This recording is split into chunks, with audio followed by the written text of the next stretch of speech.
এটা ভোল্টাজের 3 star inverter split AC, এটাকে আজকে ইনস্টলেশন করব।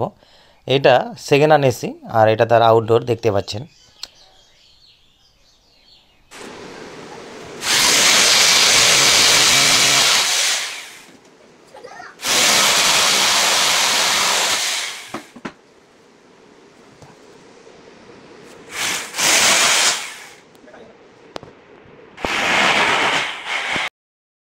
স্পিড মিটার দিয়ে মেপে মার্কিং করে ড্রিল দিয়ে ছিদ্র করে পিভিসি গুটকা মেরে নিয়েছি। এখন স্পিড মিটার দিয়ে লেভেলটাকে ঠিক রেখে স্ক্রু ড্রাইভারের মাধ্যমে স্ক্রুগুলোকে টাইট করে দিচ্ছি।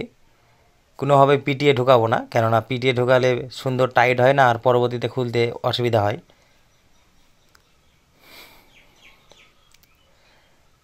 তো হ্যাঙ্গিং প্লেটটা লাগানোর পর স্পিড মিটার দিয়ে লেবেল করে মার্কিং করে নিচ্ছি হোলস করার জন্য এপার ওপার।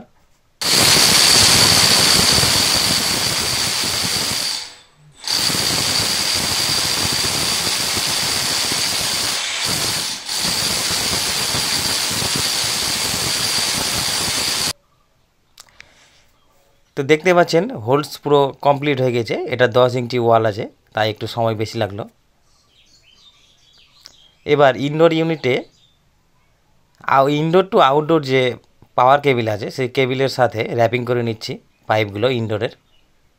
তাহলে দেখতেও বেশ ভালো লাগে আর কাজ করতেও বেশ সুন্দর সুবিধা হয়, কোথাও ডিস্টার্ব হয় না।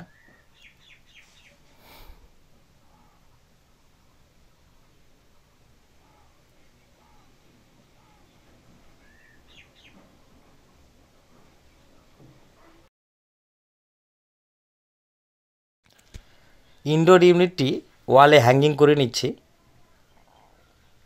হ্যাঙ্গিং কমপ্লিট ইনডোর ইউনিট, ক্যাবিনেটগুলোকে খুলে রেখেছি। এবার বোতলে কিছুটা জল নিয়ে ইনডোর ইউনিটে জলগুলোকে ঢেলে দিচ্ছি ড্রেন লাইনটা চেক করার জন্য, যে জল ভিতর থেকে বাইরে ঠিকঠাক বেরোচ্ছে কিনা সেটা চেক করার জন্য, এবং কোথাও লিকেজ করছে কিনা সেটা চেক করার জন্য। বাইরের দিকে পাইপ যেখানে যেরকম ব্যান্ড লাগে সেইভাবে ব্যান্ড করে আউটডোর সঙ্গে কানেকশান করে দিয়েছি। আর এই ভিডিওটা দেখানো হয়নি, কেননা সেই সময় আমি একাই কাজ করছিলাম। এবার এসিটি ভ্যাকুয়াম করব প্রায় 30 মিনিট।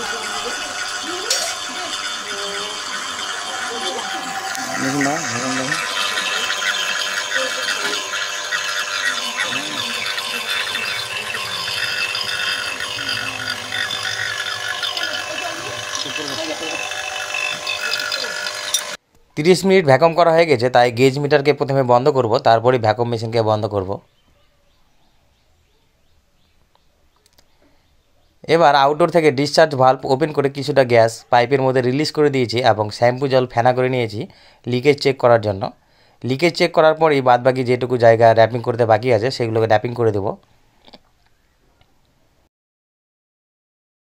আউটডোরের যে ভাল্বগুলো আছে যেখানে ফ্লায়ার নাট জয়েন্ট হয়েছে সেখানেও লিকেজগুলোকে চেক করে নিচ্ছি, কেননা লিকেজ থাকলে সম্পূর্ণ গ্যাস বাইরে বের হয়ে যাবে এবং এসি ঠান্ডা করা বন্ধ করে দেবে।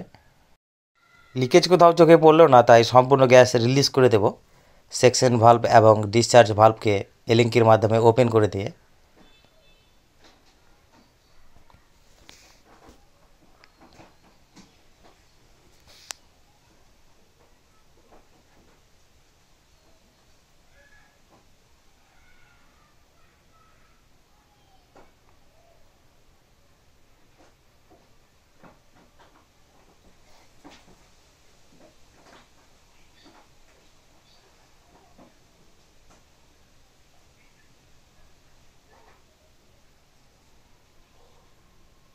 এবার যে হোলস করেছিলাম আমি পাইপ এপার ওপার করার জন্য, সেই হোলসগুলোকে হোয়াইট সিমেন্ট দিয়ে বন্ধ করে দিয়েছি এবং যেটুকু জায়গা পাইপে র্যাপিং করতে বাকি ছিল সেগুলোকেও র্যাপিং করে দিয়েছি।